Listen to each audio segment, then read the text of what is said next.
প্রয়োজনে ফখরুল সাহেবের বাসায় গিয়ে উঠবো। পালাবো না, কোথায় পালাবো? অবশেষে খোঁজ মিলল ওবায়দুল কাদের কোথায় আছেন। অবস্থান করছেন কলকাতার অভিজাত এলাকায়। বাংলাদেশের রাজনৈতিক অঙ্গনের এক পরিচিত মুখ ও আলোচিত নেতা ওবায়দুল কাদের। একসময় তিনি সড়ক পরিবহন ও সেতু মন্ত্রণালয়ের দায়িত্ব ছিলেন এবং বর্তমানে আওয়ামী লীগের সাধারণ সম্পাদকের দায়িত্ব পালন করছেন। সাম্প্রতিক অনুসন্ধানে জানা গেছে তিনি বর্তমানে স্ত্রীসহ অবস্থান করছেন ভারতের কলকাতার রাজারহাট নিউ টাউনের একটি বিলাসবহুল আবাসনে। তার থাকার জায়গাটি হল DLF new town Heights plaza, যা একটি আধুনিক সুযোগ সুবিধা সমৃদ্ধ আবাসিক কমপ্লেক্স। এই তথ্য প্রকাশ করেন এক ডিজিটাল সংবাদ মাধ্যমের সম্পাদক গাজী নাসির উদ্দিন আহমেদ তার সামাজিক মাধ্যম ফেসবুক পোস্টের মাধ্যমে। তিনি লেখেন, তার এক বন্ধু চিকিৎসা নিতে কলকাতার অ্যাপোলো হাসপাতালে অপেক্ষা করছিলেন একজন এন্ডোক্রাইনোলজিস্টের জন্য। সেই সময় তিনি সেখানে ওবায়দুল কাদেরকে দেখতে পান।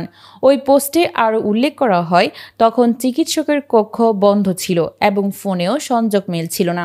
সহকারী জানান, ডাক্তার লাঞ্চে আছেন। প্রায় 1 ঘন্টা পর কক্ষের দরজা খোলে। এরপর এক ভদ্রলোক, যিনি আকাশি রঙের পোশাক পরা ছিলেন, বের হয়ে আসেন। তাকে দেখে সন্দেহ জাগে এবং যখন তার নাম বলা হয় তখন তিনি দ্রুত মুখে মাস্ক পরে সরে পড়েন। সম্পাদক জানান, তার বন্ধু বলেছে, দেখেই মনে হয়েছে তিনি বেশ ভালো আছেন এবং সুস্থ। এদিকে কলকাতায় নিযুক্ত বাংলাদেশ দূতাবাসের এক কর্মকর্তা নাম প্রকাশ না করার শর্তে জানান, ভারতীয় কর্তৃপক্ষ ও নিরাপত্তা বাহিনীর কাছে আওয়ামী লীগ নেতাদের চলাফেরা অজানা নয়। তারা কোনো ধরনের আইন লঙ্ঘন না করলে সাধারণত বিরক্ত করা হয় না। বিশ্বস্ত সূত্রে জানা যায়, ওবায়দুল কাদের ছাড়াও ওই ভবনে অবস্থান করছেন ফেনীর সাবেক সংসদ সদস্য নিজামুদ্দিন হাজারী।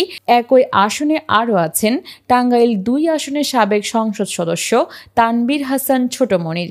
দলীয় সূত্রে জানা যায়, ওবায়দুল কাদের বর্তমানে খুব একটা প্রকাশ্যে আসেন না, শুধুমাত্র চিকিৎসার প্রয়োজনে বাইরে যান। সাধারণ নেতাকর্মীদের সঙ্গে দেখা সাক্ষাৎও সীমিত। তিনি মূলত নিজাম হাজারী ও ছোট মনিরের ঘনিষ্ঠ বলয়ের মধ্যে অবস্থান করছেন। বিশেষ সূত্রগুলো আরও জানিয়েছে, তিনি গত 5 আগস্ট দেশের বাইরে যাননি, বরং কিছু সময় দেশের ভেতরে আত্মগোপনে ছিলেন। এরপর ভারতের মেঘালয়ের রাজধানী শিলংয়ে অবস্থান নেন, যেখানে আরও কয়েকজন জ্যেষ্ঠ রাজনৈতিক নেতা তার সঙ্গে ছিলেন। শিলং থেকে তিনি স্থলপথে আসাম হয়ে স্ত্রীসহ কলকাতায় চলে যান।